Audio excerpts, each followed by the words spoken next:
आणि बातमी आहे आमदार देवेंद्र भुयार यांच्या संदर्भातली। आमदार देवेंद्र भुयार यांनी महिलांसंदर्भात एक वादग्रस्त वक्तव्य केलेलं आहे। 1 नंबरची मुलगी नोकरीवाल्याला मिळते, 2 नंबरची मुलगी पानटपरी किराणा दुकानदारांना मिळते, तर 3 नंबरची मुलगी शेतकऱ्याच्या पुराला मिळते, असं भुयार यांनी वादग्रस्त वक्तव्य केलेलं आहे। अजित पवार समर्थक आमदार देवेंद्र भुयार यांनी महिलांच्या संदर्भात हे आक्षेपार्ह वक्तव्य केलेलं आहे।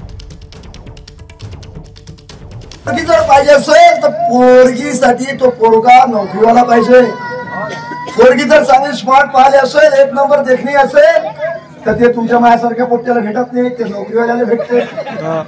आणि 2 नंबरची पोरगी कोणाला भेटते? ज्याच्यावर पांठेला आहे, एखादा धंदा आहे, किराणा दुकान आहे, पांठेला चालवते, अशा माणसाला 2 नंबरची पोरगी डोंबडी डांबडी भेटते। आणि 3 नंबरचा जो गाय आहे, राहिला सुद्धा हेवळली भाबळली पोरगी शेतकऱ्याच्या पोट्याला भेटते। म्हणजे शेतकऱ्याच्या पोराचं काही खरे राहिलं नाही।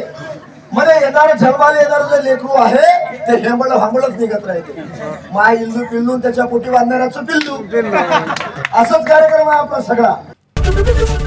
एबीपी माझा, उघडा डोळे बघा नीट।